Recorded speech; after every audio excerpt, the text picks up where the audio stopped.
ಎಲ್ಲಾ ಹಾನಿಯಿಂದ ಕೂದಲನ್ನು ರಕ್ಷಿಸುತ್ತೆ. ಬರೀ Amrut noni reach root premium hair oil. 17 ಕೋಟಿ ಸರ್, ಇಷ್ಟು ದೊಡ್ಡ 17 ಕೋಟಿ 70 ಲಕ್ಷ ಇಷ್ಟು ದೊಡ್ಡ ಮೊತ್ತಕ್ಕೆ ಆಡಿಯೋ ರೈಟ್ ಸೇಲ್ ಆಗಿರುವಂತದ್ರ ಬಗ್ಗೆ ಎಷ್ಟು ವಿಶೇಷವಾಗಿರುತ್ತೆ, ಹೇಗೆ ಅಷ್ಟು ದೊಡ್ಡ ಮೊತ್ತ ಕೊಡುವಂತಹ ಸಾಧ್ಯತೆಗಳು ಹೇಗಾಯ್ತು ಅನ್ನೋದು? ಮೊದಲನೇದಾಗಿ ಸಾಂಗ್ಸ್ ಬಂದಾಗ, ನೀವು ಸಾಂಗ್ಸ್ ವಿಸಿಗೆ ಬಂದಾಗ ಹಿಂದೆ ಐ ಥಿಂಕ್ ಆನಂದ್ ಅವರು ಮತ್ತೆ ಶ್ಯಾಮಣ್ಣ ಇದ್ದಾರೆ. ನಮ್ಮ ಸಿನಿಮಾ ಏನಾದ್ರು ಯಾವ್ದು ಅಡ್ಡ ಆಗ್ಲಿ ಅಂಡ್ ವಿಲನ್ ಆಗ್ಲಿ ಎಲ್ಲ ಅವ್ರ ಹತ್ರನೇ ಇದೆ. ಶ್ಯಾಮಣ್ಣ ಲಾಸ್ಟ್ ಗೀಸ್ ಆಯ್ತಾ ನಮ್ಮ ಸಿನಿಮಾದ? ಅದವರು ನಮ್ದು ಯಾವುದೂ ಇಲ್ಲ ಹಿಟ್ ಆಗ್ಯಾವಂತೆ. ಓಕೆ, ಸೊ ದೆನ್ ಒಂದು, ಆಮೇಲೆ ಧ್ರುವ ಅವ್ರದ್ದು ಅದು ಹಿಟ್ಟು, ಪೊಗರು ಅದು ಹಿಟ್ಟಾಗಿದೆ ಅಂತೆ. ಆಮೇಲೆ ನಂದು ಅರ್ಜುನ್ ಅವ್ರದ್ದು ಅದು ಹಿಟ್ಟಾಗಿದೆ. ಆ ದೃಷ್ಟಿಯಿಂದ ಸೊ ಒಂದು ವ್ಯಾಲ್ಯೂಸ್ ಇದೆ ಅಂದ್ಬಿಟ್ಟು ಕೊಟ್ಟಿದ್ದಾರೆ. ಒಂದು ಎರಡನೇದೇನಪ್ಪ ಅಂದ್ರೆ ಮ್ಯೂಸಿಕ್ ಅನ್ನೋದಿದೆಯಲ್ಲ, ನಿಜ ಹೇಳ್ಬೇಕಂದ್ರೆ ಇವಾಗ ನಾವೇನು ಸಾಂಗ್ ಆಡಿಸ್ತಾ ಇದೀವಲ್ಲ, ಸಿಂಗರ್ಗಳ ಕೈಲಿ ಆ ದುಡ್ಡಲ್ಲಿ ಒಂದು ಸಿನಿಮಾ ಮಾಡ್ಬೋದು. ಆ ಪ್ರೈಸು ಹೆಂಗೆ ಅಂತಂದ್ರೆ, ಕನ್ನಡ ನಾನು ಆಡ್ತಿರ್ತೀನಿ, ಸೊ ತೆಲುಗು ತಮಿಳು ಸಿದ್ಸೀರ ಮಾಡ್ತಾರೆ, ಹಿಂದಿ ಬಿ ಫ್ರಾಂಕ್ ಅಂತ ಆಡ್ತಾರೆ, ಓಕೆ, ಮಲಯಾಳಮ್ಮು ವಿಜಯ್ ಯೇಸುದಾಸ್ ಆಡ್ತಾರೆ. The first Indian cinema orchestra, highest orchestra ಮಾಡಿರೋದು ಅಂದ್ರೆ 260 ಜನ ಮೇಲೆ ಮಾಡಿದೀವಿ. ಅದಲ್ದೇನೆ ನಿಮ್ಗೆ ಶಿವಮಣಿ ರಿದಮ್ ಮಾಡಿ ಒಂದು ಸಾಂಗ್ನ 3 ಜನ ರಿದಮ್ ಮಾಡಿದ್ದಾರೆ. ಅಂದ್ರೆ ಫಸ್ಟ್ ಟೈಮ್ ಒಂದು ಸಾಂಗ್ನ 3 ಜನ ಶಿವಮಣಿ ಮಾಡಿದ್ದಾರೆ. ಅಂಡ್ ದೆನ್ ಇಲ್ಲಿ ನಮ್ಮ ಕನ್ನಡದಲ್ಲಿ ಇವರು ಯಾರೋ ಹೆಸರು ಮಗ, ನಮ್ಮ ರಿಕ್ಕಿ ಅದಾದ್ಮೇಲೆ ಇವರು ನಮ್ಮ ತಬ್ಲಾ ತೋಫಿಕ್ ಕುರೇಶ್ ಅವ್ರು ಮಾಡಿದ್ರು. ಅಂದ್ರೆ ಈ ತರ ಒಂದೊಂದು ಟೀಮ್ ಬರೀ 3 ಜನ ರಿದಮ್ ಮಾಡಕ್ಕೇನೆ ಮ್ಯಾಕ್ಸಿಮಮ್ 60 ಮೆಂಬರ್ಸ್ ಮಾಡ್ತಾರೆ. 60 ಜನ ಹಂಗ್ಲೇಕ್ ಹಾಕೊಂಡ್ರೆ ನಿಮಗೆ 300 ಮೇಲೆ ಹೋಗ್ಬಿಡ್ತದೆ ಆರ್ಕೆಸ್ಟ್ರಾ. ಅಂದ್ರೆ ಅಷ್ಟು ಖರ್ಚಾಗುತ್ತೆ, ಅಷ್ಟು ಇದು ಮಾಡಿದ್ವಿ. ಅಂದ್ರೆ ಕ್ವಾಲಿಟಿ ಇಂಪಾರ್ಟೆಂಟು, ಬಿಕಾಸ್ ಬರೀ ಓನ್ಲಿ ಇಲ್ಲಲ್ವಲ್ಲ, ಎಲ್ಲ ಕಡೆ ರೀಚ್ ಆಗಬೇಕು. ವರ್ಲ್ಡ್ ಕಾಂಪಿಟೇಷನ್ ಇವಾಗ ಸಿನಿಮಾ ಅನ್ನೋದು. ಸೊ ಆ ದೃಷ್ಟಿಯಿಂದ ಹೋಗಿದೆ. ಆಮೇಲೆ ಹಿಂದೆ ಒಂಚೂರು ಮಾರ್ಕೆಟ್ ಅಲ್ಪ ಸ್ವಲ್ಪ ಮ್ಯೂಸಿಕಲ್ಲಿ ನಮ್ದು ಏನೋ ಅಲ್ಪ ಸ್ವಲ್ಪ ಹೆಸರಿರೋದ್ರಿಂದ ಒಂಚೂರು ಮ್ಯೂಸಿಕ್ ಏನೋ ಚೆನ್ನಾಗಿ ಮಾಡ್ತಾರೆ ಕಣೆ, ಅರ್ಜುನ್ ಜನ್ಯ ಪ್ರೇಮ್ ಎಲ್ಲ ಸೇರ್ಕೊಂಡು ಏನೋ ಮಾಡ್ತಾರೆ. ಆಮೇಲೆ ನಮ್ಮ ಧ್ರುವ ಅವನೇ ಚೆನ್ನಾಗಿ ಆಕ್ಟ್ ಮಾಡ್ತಾನೆ, ಚೆನ್ನಾಗಿ ಡ್ಯಾನ್ಸ್ ಮಾಡ್ತಾನೆ, ಅದಕ್ಕೆ ಕಾಸು ಕೊಟ್ಟವ್ರೆ. ಅಷ್ಟು ಕಾಸು ಅಲ್ಲ, ಎಷ್ಟು ಮಟ್ಟಿಗೆ ಮ್ಯೂಸಿಕ್ ಮಾಡಿದ್ದಾರೆ ಅಂದರೆ, ಒಂದು ಸಣ್ಣ ಎಕ್ಸಾಂಪಲು, ನಮ್ಮ ಎಡಿಟರ್ ಹತ್ರ ಹೋಗಿ ಗುರು ಯಾವುದೋ ಒಂದು ಸಾಂಗ್ ಕಂಪೋಸ್ ಮಾಡಿದಾರಲ್ಲ ಅಂತಾರೆ. ಇಲ್ಲ, ಲ್ಯಾಪ್ಟಾಪ್ ಓಪನ್ ಮಾಡ್ಬಿಟ್ಟು ಹಾಕು ಅಂದರೆ, ಬಾಸ್ ಓಪನೇ ಆಗಲ್ಲ ಬಾಸ್, ಅಷ್ಟು ಟ್ರ್ಯಾಕ್ಸ್ ಇದೆ ಅಂತಾರೆ. ಅಷ್ಟು ಟ್ರ್ಯಾಕ್ಸ್ ಇರುತ್ತೆ. ಒಂದು ಮೊನ್ನೆ ಆನಂದ್ ಆಡಿದವ್ರೆ, ನಂಗೆ ಶ್ಯಾಮಣ್ಣಗೆ ಮತ್ತು ಇವ್ರಿಗೆ ಸಾಂಗ್ ಕೇಳ್ಸಕ್ಕೆ ಕರೆದೆ ಸ್ಟುಡಿಯೋಗೆ. ನಾವು ಅರ್ಜುನ್ ಅವ್ರಿಗೆ ಹೇಳಿದೆ ಕೇಳಿಸ್ ಮಗನೆ ಅಂತ. ಅದು ಓಪನ್ ಆಗಲೇ ಇಲ್ಲ. ಏನಕ್ಕೆ ಓಪನ್ ಆಗಲಿಲ್ಲ ಅಂದರೆ 700-800 ಟ್ರ್ಯಾಕ್ಸ್ ಇದೆ. ಅಂದರೆ ಇಲ್ಲಿ ಓಪನ್ ಆಗಲ್ಲ. ಇಲ್ಲಿ ಕರ್ನಾಟಕದಲ್ಲಿ ಯಾವುದೇ ಸ್ಟುಡಿಯೋಲಿ ಓಪನ್ ಆಗಲ್ಲ. ನಾವು ತೊಗೊಂಡೋಗಿ ಚೆನ್ನೈಲಿ ಮಾಡಬೇಕು, ತಿರ್ಗಿ ಅದು ತೊಗೊಂಡೋಗಿ ಬಾಂಬೆಲಿ ಮಾಡಬೇಕು. ಫೈನಲ್ ರಿಟರ್ನ್ಸ್ ನಮಗೆ ಬರ್ತದೆ. ಅಂದರೆ ಅಷ್ಟು ಇದನ್ನ ಆರ್ಕೆಸ್ಟ್ರೇಷನ್ ಅಷ್ಟು ಇದನ್ನ ಹಾಕಿದ್ದು, because of quality, because of sound. ಇವಾಗಿರೋ ಥಿಯೇಟರ್ಸ್ಗಳಿಗೆ, ಮಲ್ಟಿಪ್ಲೆಕ್ಸ್ಗಳಿಗೆ, ಸೊ ಎಲ್ಲದಕ್ಕೂ ಬೇಕಲ್ಲ. ಸೊ ಆ ದೃಷ್ಟಿಯಿಂದ ಒಂದು ಸ್ವಲ್ಪ ಜಾಸ್ತಿ ಖರ್ಚು ಮಾಡಿದೀವಿ. ಇಲ್ಲಿ ಖರ್ಚು ಮಾಡಿದ್ರೆ ಏನು ತೊಂದರೆ ಇಲ್ಲ ಸರ್. 1970-80s ಒಳಗಡೆ ಸಿನಿಮಾ ಮಾಡಿದ್ದೀನಿ ಸರ್ ಇದನ್ನ. Yes sir. ಆಮೇಲೆ ಕಮರ್ಷಿಯಲ್ ಸರ್, ನೈಜ ಘಟನೆ ಇನ್ಸಿಡೆಂಟ್ ತಗೊಂಡು ಮಾಡಿದ್ದೀನಿ ನಾನು ಅದನ್ನ. ಸೊ ಆವಾಗಿನ ಬೆಂಗಳೂರಿನ ಕಟ್ಟಕ್ಕೆ ಟ್ರೈ ಮಾಡಿದ್ದೀವಿ. ಅಂದ್ರೆ ದೊಡ್ಡ ಸುಮಾರು ಒಂದು 20 ಎಕರೆ ಸೆಟ್ ಹಾಕಿದ್ದೀವಿ. ಬೆಂಗಳೂರು ಸೆಟ್ ಹಾಕಿದೆ ಅಲ್ಲೇ 1.5 year ಇಂದ ಸೆಟ್ ಇದೆ. ಅದು 20 ಎಕರೆಲಿ ಹಾಕಿದ್ವಿ ಸೆಟ್ನ. ಸೊ ಆಲ್ಮೋಸ್ಟ್ ಅಲ್ಲಿ ನಿಮ್ಗೆ ಬಂದು ನೋಡಿದಾಗ ರಿಯಲಿಸ್ಟ್ ಬೆಂಗಳೂರು ಹಂಗಿರುತ್ತೆ ನಿಮಗೆ. ಪ್ರೇಮ್ ಸರ್, ರಂಗನಾಥ್ ಅಂತ ಮೈಕೆ ಸರ್, ಮೋಹನ್ ಬಿಕೆರೆ ಅವರು. ಪ್ರೇಮ್ ಸರ್, ನಮ್ಮ KF ಇಂದ ರಂಗನಾಥ್ ಅಂತ ಸರ್. ಲಾಂಗ್ ಕೊಟ್ಟಿರೋ ಮೂವೀಸ್ಗಳೆಲ್ಲದನ್ನು ಕೂಡ ಹಿಟ್ ಆಗಿದೆ. ಅಂದರೆ ನೀವು ಎಸ್ಪೆಷಲಿ ಲಾಂಗ್ ಕೊಟ್ಟಿರೋದು, ಅಂದರೆ ಕರಿಯ ಆಗಿರಲಿ, ಜೋಗಿ ಆಗಿರಲಿ, ಸೊ ಇದರಲ್ಲೂ ಕೂಡ ಧ್ರುವ ಸರ್ನ ಲಾಂಗ್ ಜೊತೆಗೆ ನೋಡ್ಬೋದು. ಸೊ ಕರಿಯ ಆಲ್ಮೋಸ್ಟ್ 675 ಡೇಸು, ಮತ್ತು ಜೋಗಿ 100+ ಡೇಸು. ಸೊ ಒಂದೇ ಸ್ಕ್ರೀನ್ನಲ್ಲಿ ತುಂಬಾನೇ ಶೋಸ್ಗಳನ್ನ ಕಂಡಿತ್ತು. ಸೊ ಈ ಮೂವಿ ನಾವು ಇವಾಗಿನ ಬಿಸ್ನೆಸ್ ನಡೀತಾ ಇರುವಂತ ಒಂದು ಟೈಮಲ್ಲಿ ಎಷ್ಟು ಡೇಸ್ಗಳನ್ನ ಎಕ್ಸ್ಪೆಕ್ಟ್ ಮಾಡ್ಬೋದು ಸರ್? ಅಂದ್ರೆ ಡೇಸ್ ಅಂದ್ರೆ ಲೆಕ್ಕ ಸರ್, ನನಗೆ ಆಕ್ಚುಲಿ ಒಂದು ಮೂವಿ 100 ಡೇಸ್ನ. ಓಕೆ. ಆಮೇಲೆ ಮೊದಲನೇದೊಂದು ಕ್ವಶನ್ ನೀವು ಕೇಳಿದ್ರಿ, ಲಾಂಗ್ ಕೊಟ್ಟಿದ್ರಿ ಅಂತ. ನಾನು ಕೊಟ್ಟಿಲ್ಲ, ಹಿಡಿಯೋರು ಲಾಂಗ್ ನನ್ನ ಹತ್ರ ಕೊಡ್ತೀನಿ. ಹಿಡಿಯೋ ಸ್ಟೈಲ್ ಇಂಪಾರ್ಟೆಂಟು. ನನ್ನ ಜೀವನದಲ್ಲಿ ನಾನು ಮಾತ್ರವಲ್ಲ, ನನ್ನ ಕೂದಲು ಕೂಡ ಆಗಿರ್ಬೇಕು ಸ್ಟ್ರಾಂಗ್ ಅಂಡ್ ಸ್ಟೈಲಿಶ್. ಬರೀ Amrut noni reach root premium hair oil ನೊಂದಿಗೆ. Reach root premium hair oil. ಅವಾಗ ದರ್ಶನ್ ಹಿಡಿದ್ರು, ಅದೊಂದು ಸ್ಟೈಲು. ದರ್ಶನ್ ಹಿಡಿಯೋ ಸ್ಟೈಲು ಇಸ್ ಡಿಫ್ರೆಂಟ್. ಅಣ್ಣ ಹಿಡಿಯೋ ಸ್ಟೈಲು, ಶಿವಣ್ಣ ಹಿಡಿಯೋ ಸ್ಟೈಲ್ ಡಿಫ್ರೆಂಟ್. ಧ್ರುವ ಹಿಡಿಯೋ ಸ್ಟೈಲ್ ಡಿಫ್ರೆಂಟ್. ಮಚ್ಚು ಒಂದೇ ಇರ್ಬೋದು ನಮ್ದು. ಅಲ್ಲೊಂದು ಡೈಲಾಗ್ ಇದೆ ಸರ್, ಬಾಯಲ್ಲಿ ಇಟ್ಕೊಂಡು ಅದನ್ನೇನೇ ಹೊಡೆದ್ಬಿಟ್ರೆ ಹುಚ್ಚರಾಗುತ್ತೆ, ಆ ಥರ ಡೈಲಾಗ್ ಇದೆ. ಸಖತ್ತಾಗಿ ಮಾಡಿದ್ದಾರೆ.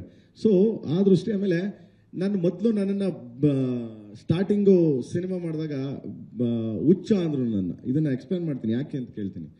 ನಾನು ರಿಲೀಸ್ ಮಾಡಿದಾಗ ಸಿನಿಮಾ ಮಾಡಿದಾಗ ಅಟ್ ಅ ಟೈಮ್ ಒಂದೇ ಸರಿ ರಿಲೀಸ್ ಮಾಡೋದು. ಓಲ್ ಕರ್ನಾಟಕ ಎಲ್ಲೆಲ್ಲಿ ಥಿಯೇಟರ್ಸ್ಗಳು ಎಲ್ಲ ಥಿಯೇಟರ್ಗೂ ಅಟ್ ಅ ಟೈಮ್ ರಿಲೀಸ್ ಮಾಡಬೇಕು ಅಂತ. ಕೆಲವರೆಲ್ಲ ನನಗೆ ಬೈದ್ರು ಆ ಟೈಮಲ್ಲಿ. ಯಾವಾಗಿಂದ ರಾಜ್ ದ ಸೋಮ್ಯಾನ್ ಅಲ್ಲಿಂದ ಓಪನ್ ಮಾಡಿದ್ವಿ ನಾವು. ಹೆಂಗೆ ಓಪನ್ ಮಾಡಿದ್ವಿ? ಇಲ್ಲ ಪ್ರೇಮ್ 300 ಥಿಯೇಟರ್ ಹಾಕ್ಬೇಡ, 400 ಥಿಯೇಟರ್ ಹಾಕ್ಬೇಡ, ಬೇಡ ಪ್ರೇಮ್. ನಾನು ಹೇಳ್ತೇವೆ ಸರ್, ಮಾರ್ಕೆಟಿಂಗ್ ಹೆಂಗೆ ಅಂತಂದರೆ ಜನ ನೋಡಬೇಕು. ನೀವು ಇಲ್ಲೊಂದು 100 ಥಿಯೇಟರ್ ಹಾಕ್ಬಿಟ್ಟು ಅದಾದ್ಮೇಲೆ ಹಿಟ್ ಆದಮೇಲೆ ಇಲ್ಲಾಂದ್ರೆ ಚೆನ್ನಾಗಿದೆ ಅದಾದ್ಮೇಲೆ ಬರ್ತಾರೆ, ಅದೆಲ್ಲ ಸುಳ್ಳು. ಯಾಕಂದರೆ ಅವ್ನಿಗೆ ಮಾರನೇ ಸಹ ಇನ್ನೊಂದು ಸಿನಿಮಾ ಸಿಗುತ್ತೆ ಅವನಿಗೆ. ಅವತ್ತಿನ ಮಟ್ಟಿಗೆ ನೀವು ಎಷ್ಟು ಸಾಧ್ಯ ಆ ಕ್ರೇಜ್ಗೆ ಎಷ್ಟು ಸಾಧ್ಯ ಅಷ್ಟು ಥಿಯೇಟರ್ಗಳನ್ನ ಬಿಟ್ಟಾಗ ಏನಾಗುತ್ತೆ, ಸಿನಿಮಾ ಚೆನ್ನಾಗಿತ್ತಾ 1 ವಾರ ಫುಲ್ ಆಗುತ್ತೆ. 1 ವಾರ ಫುಲ್ ಆದಾಗ 100 ದಿನ ಬರೋ ದುಡ್ಡು 3 ದಿನದಲ್ಲಿ ಬರುತ್ತೆ. ಇದನ್ನ ಸ್ಟಾರ್ಟ್ ಮಾಡಿದ್ದೆ ನಾನು, ಬೈಸ್ಕೊಂಡು ನಾನು, ನನ್ನನ್ನು ಟ್ರೋಲು ಮಾಡಿದ್ರು. Thank you so much, no problem, ಅದನ್ನೇನು ತಪ್ಪೇನಿಲ್ಲ. ಅಂಡ್ ಜೋಗಯ್ಯನೂ ಹಂಗೆ ಮಾಡಿದ್ರು. ಜೋಗಯ್ಯ ಅಣ್ಣ ಕೇಳಿದ್ರು, ಏನು 360 ಥಿಯೇಟರ್ ರಿಲೀಸ್ ಮಾಡ್ತಿದ್ಯಾ, ಏನು ಮರ ನೀನು ಅಂತ. ಅಣ್ಣ ಒಂದೇ ದಿನಕ್ಕೆ ದುಡ್ಡು ಬರ್ತಾ ಇದೆ, ನನಗೆ ದುಡ್ಡು ಬಂತು, ಯಾಕೆ ಪ್ರೊಡಕ್ಷನ್ ನಂದೇ ಅದು, ನಂಗೆ ದುಡ್ಡು ಬಂತು.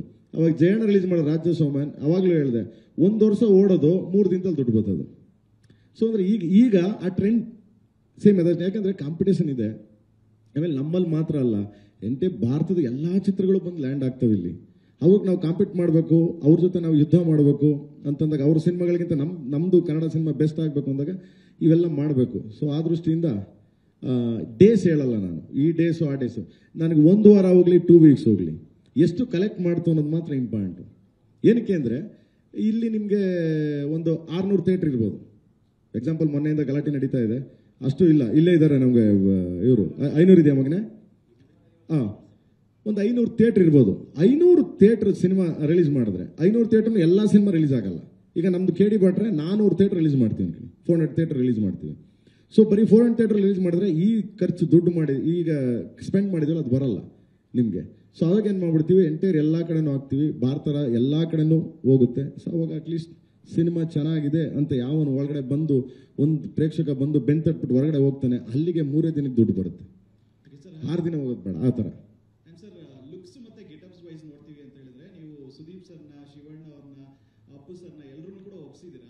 ಆ ಕನ್ವಿನ್ಸ್ ಮಾಡೋದು, ಈ ಸ್ಟೇಜ್ ಮೇಲೆ ಇರೋರನ್ನು ಕೂಡ ಒಪ್ಸಿದ್ದೀರಾ. ಆ ಕನ್ವಿನ್ಸ್ ಮಾಡೋ ಸ್ಟೈಲ್ ಏನು ಸರ್, ಅದರ ರಹಸ್ಯ ಏನು ಸರ್? ಇಲ್ಲ, ನಾನು ಕೆಲಸ ಮಾಡೋದೆಲ್ಲ ಏನು ಗೊತ್ತಾ, ತುಂಬ ಸ್ನೇಹಿತರು. ನನಗೆ ಶಿವಣ್ಣವ್ರ ಜೊತೆ ಕೆಲಸ ಮಾಡಿದ್ದೀನಿ, ಅಪ್ಪವ್ರ ಜೊತೆ ಕೆಲಸ ಮಾಡಿದ್ದೀನಿ, ದರ್ಶನ್ ಕೆಲಸ ಮಾಡಿದ್ದೀನಿ, ಸುದೀಪ್ ಸರ್ ಜೊತೆ ಕೆಲಸ ಮಾಡಿದ್ದೀವಿ, ಹೊಸಬರೊಟ್ಟಿಗೂ ಕೆಲಸ ಮಾಡಿದ್ದೀನಿ. ಸೊ ಎಲ್ಲರೂ ಲೆಕ್ಕ ಹಾಕೊಂಡಾಗ ನನಗೆ ಎಲ್ಲರೂ ಕೋಆಪ್ರೇಟ್ ಮಾಡ್ತಾರೆ. ನನಗೆ ಧ್ರುವರ್ನ ಮೋಲ್ಡ್ ಮಾಡೋದು ತುಂಬ ಈಸಿ ಅನಿಸ್ತು. ಯಾಕೆಂದರೆ ಶಿವಣ್ಣನ ಎಷ್ಟು ಚಂದ ಮೋಲ್ಡ್ ಮಾಡ್ತೀವಿ, ಅಪ್ಪವ್ರ ಶಿವಣ್ಣನ ಅಷ್ಟು ಚಂದಾಗೆ ಬಂದರು Dhruva. It's like not like a hero. ಅವ್ರೇನು ಹೀರೋ ಬಂದು ನಾನೊಬ್ಬ ಕಲಾವಿದ ಅಂತ ಗೊತ್ತಿರಲಿಲ್ಲ. ಆಮೇಲೆ ಮಗನೇ ಇಲ್ಲ ಹೋಗೋ ನಿಂತಲು, ನೀನು ಶೂಟಿಂಗ್ ಇಲ್ಲ ಹೋಗೋ, ಬಸ್ಸಲ್ಲಿ ಕುತ್ಕೊಳ್ಳೋದು, ಇಲ್ಲ ಅಣ್ಣ ಇಲ್ಲೇ ಇರ್ತೀನಿ, ನೀನು ನೋಡ್ತಾ ಕುತ್ಕೊತೀನಿ ಅಂತ ಅನ್ನೋರು. ಅಷ್ಟು ಅವ್ರನ್ನ ಸ್ಟಾರ್ಟಿಂಗ್ ಅದು ಮೋಲ್ಡ್ ಮಾಡಿ, ಗೆಟಪ್ ಮಾಡಿ, ರೆಡಿ ಮಾಡಿ, ಅದು ಡೆಡಿಕೇಶನ್. ನಾನು ಹೇಳೋದಕ್ಕಿಂತ ಹೆಚ್ಚಾಗಿ ಅವ್ರು ಮಾಡ್ತಾರಲ್ಲ ಅದು ಇಂಪಾರ್ಟೆಂಟು. ಯಾಕೆಂದರೆ ಬಾಡಿನ ಅಷ್ಟು ಮಾಡ್ಕೊಂಡು 108 kg 110 kg ಬಾಡಿ ಮಾಡಿ ಸಡನ್ನಾಗಿ 80 kg ತಗೋಬಾ ಮಗ ಅಂತಂದರೆ, ಅಣ್ಣ ಒಂದು 20-25 ಡೇಸ್ ಟೈಮ್ ಕೊಡಿ ಅಣ್ಣ ಪ್ಲೀಸ್ ಅಣ್ಣ ಅಂದರೆ ಇಷ್ಟೇ ಹೇಳ್ತಿದ್ದ. ಅವ್ನು ಬಿಟ್ಟರೆ ಬೇರೆ ನನಗೆ ಇಲ್ಲ ಆಗಲ್ಲ ಅಣ್ಣ, ಇದಾಗಲ್ಲ, ಏನೂ ಹೇಳ್ತಿರ್ಲಿಲ್ಲ. ಲವ್ ಮಗನೇ, ಒಂದು ಲಾಸ್ಟ್ ಶೆಡ್ಯೂಲ್ ಶೂಟಿಂಗ್ ಮಾಡ್ಬೇಕಾದ್ರೆ ನಾನು ಹೇಳಿದೆ, ಮಗ ಹಿಂದಿನ ಸೀನ್ ತೆಗೆದಿದ್ದೀನಿ, ಮಧ್ಯ ಗ್ಯಾಪ್ ಇದೆ, ಸ್ವಲ್ಪ ಪ್ರಾಬ್ಲಮ್ ಆಗುತ್ತೆ, ಇನ್ನು ಸ್ವಲ್ಪ ಇಳಿಸೋ, ಇನ್ನೊಂದು 10 kg ಇಳಿಸ್ಬಿಡು ಅಂದರೆ, ಅಣ್ಣ ಒಂದು 18 ಡೇಸ್ ಟೈಮ್ ಕೊಡಿ ಅಣ್ಣ. 18 ಡೇಸ್ ಇಳಿಸ್ಕೊಂಡ್ಬಿಟ್ಟು ಅವನು 18 kg ಅಷ್ಟು ಇಳಿಸ್ಕೊ ಬಂದ ಅವನು. ಅಂದರೆ ಅಷ್ಟು ಡೆಡಿಕೇಶನ್ ಅಷ್ಟು ಇದೆ. ಅಂದರೆ ಆ ಥರ ಮೋಲ್ಡ್ ಆಗ್ತಾರೆ ಗೊತ್ತಿಲ್ಲ. ಸೊ ಏನು ಮೇಲೆ ಪ್ರೇಮ್ ಮೇಲೆ ಭರವಸೆ ಏನು. ಸೊ ಅಲ್ಲ ಮಗನೇ ಆಗೋದು.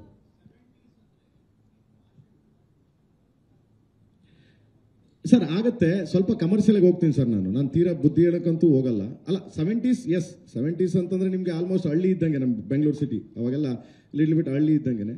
ಸೊ ತೀರಾ ನಾನು ಹೋಗೋ ಬಾರೋ ಹೋಗ್ಲಾ ಬಾಲ ಸೊ ಅದೆಲ್ಲ ಯೂಸ್ ಮಾಡಲ್ಲ. ಕೆಲವು ಯೂಸ್ ಮಾಡ್ತೀನಿ, ಕೆಲವೆಲ್ಲ ಮಾಸಿವ್ ಆಗಿರ್ತದೆ. ಸೊ ಕಮರ್ಷಿಯಲ್ ಆಗಿ, ಯಾಕಂದರೆ ರೀಚ್ ಎಲ್ಲರಿಗೂ ಆಗಬೇಕಲ್ಲ ಸರ್, ಎಲ್ಲ ಕಡೆ ರೀಚ್ ಆಗಬೇಕು. ಆಮೇಲೆ ಬೇರೆ ನಮಗೆ ಹಿಂದಿ ಡಬ್ ಮಾಡಿದ್ರು ಕೆಲವು ಶಾರ್ಟ್ಸ್ಗಳನ್ನ ಏನು ಮಾಡ್ತೀವಿ, ಕ್ಲೋಸ್ ಇದ್ದಾಗೆಲ್ಲ ಹಿಂದಿನ ಬೇರೆ ಶಾರ್ಟ್ಗಳು ತೆಗೆದಿದ್ದೀವಿ, ತೆಲುಗುನ ಬೇರೆ ಶಾರ್ಟ್ಗಳು ತೆಗೆದಿದ್ದೀವಿ. ಅದು ಡಬ್ ಮಾಡಬೇಕಾದ್ರೆ ಕ್ಲೋಸಲ್ಲಿ ನಿಮಗೆ ಇದಾಗುತ್ತೆ. ಸೊ ಅದರಲ್ಲಿ ಬೇರೆ ಬೇರೆ ಲ್ಯಾಂಗ್ವೇಜಲ್ಲಿ ಅವ್ರವ್ರದ್ದೇ ಆದ ಒಂದು ಇದನ್ನು ಮಾಡಿದ್ವಿ. ಯಾಕಂದರೆ ಉದಾಹರಣೆಗೆ ಈಗ ಸಾಂಗ್ ಬರೆಯೋಕ್ಕೆ ಕೊಟ್ಟೆ ನಾನು, ಚಂದ್ರಬೋಸ್ ಸಾಂಗ್ ಬರೀತಾರೆ, ಇದು ಆಸ್ಕರ್ ಅವಾರ್ಡು ತಂಡಲ್ಲ ತ್ರಿಬಲರ್, ಅವರು ಬರೀತಿದ್ದಾರೆ. ಎಲ್ಲ ಸಾಂಗು ಅವರೇ ಬರ್ಕೊಟ್ಟಿದ್ದಾರೆ. ಕನ್ನಡ ನಾನು ಮತ್ತು ಮಂಜು ನಮ್ಮ ಹುಡುಗ ಅವನೊಂದು ಬರ್ದಿದ್ದಾನೆ. 4 ಸಾಂಗ್ ನಾನು ಬರ್ದೀನಿ, 2 ಸಾಂಗ್ ಅವನು ಬರ್ದಿದ್ದಾನೆ. ಸೊ ಕನ್ನಡದಲ್ಲಿ. ತೆಲುಗಲ್ಲಿ ಬಂದ್ಬಿಟ್ಟು ಚಂದ್ರಬೋಸ್ ಮಾಡಿದ್ದಾರೆ. ತಮಿಳು ಬಂದು ಮದನ್ ಕರ್ಕಿ ವೈರ್ಮುತ್ತು ಅವ್ರ ಮಗ ಮಾಡಿದ್ದಾರೆ. ಆ್ಯಂಡ್ ಹಿಂದಿ ಬಂದು ರಕೀಬ್ ಆಲಮ್ ಅಂತ. ಮಲಯಾಳಂ ಬಂದ್ಬಿಟ್ಟು ಗೋಪಾಲ್ ಕೃಷ್ಣ ಅಂದ್ಬಿಟ್ಟು ಅವ್ರು ಮಾಡಿದ್ದಾರೆ. ಬಟ್ ಅವರೆಲ್ಲ ಸಾಂಗ್ಸ್ ಬರ್ಕೊಟ್ಟ ಮೇಲೆ ಹೇಳಿದ್ರು ನನಗೆ, ಪ್ರೇಮ್ ಅವರೇ, ನೀವು ವಿಡಿಯೋ ಇದ್ರೆ ಕೊಟ್ಬಿಡಿ. ಯಾಕಂದರೆ ಕೆಲವು ಶಾರ್ಟ್ಸ್ಗಳಲ್ಲಿ ನೀವೇನಾದರೂ ಇದು ಮಾಡಿದ್ರೆ ಸಾಹಿತ್ಯ ನಾವು ಚೇಂಜ್ ಮಾಡ್ತೀವಿ ಕೆಲವು ಅಂತ. ಅಂದರೆ ಆ ಥರ ಪ್ರತಿಯೊಂದು ಚೇಂಜ್ ಆಗ್ತಾರೆ ಸರ್. ಲ್ಯಾಂಗ್ವೇಜು ಮತ್ತು ಲಿಪ್ಪು ಇದು ಮೂಮೆಂಟಿಗೆ ನಮಗೆ ತಕ್ಕಂತೆ ಸ್ಕ್ರೀನ್ ಪ್ರೆಸೆನ್ಸಿಗೆ ತಕ್ಕಂತೆ ಮಾಡ್ತಿರ್ತೀನಿ.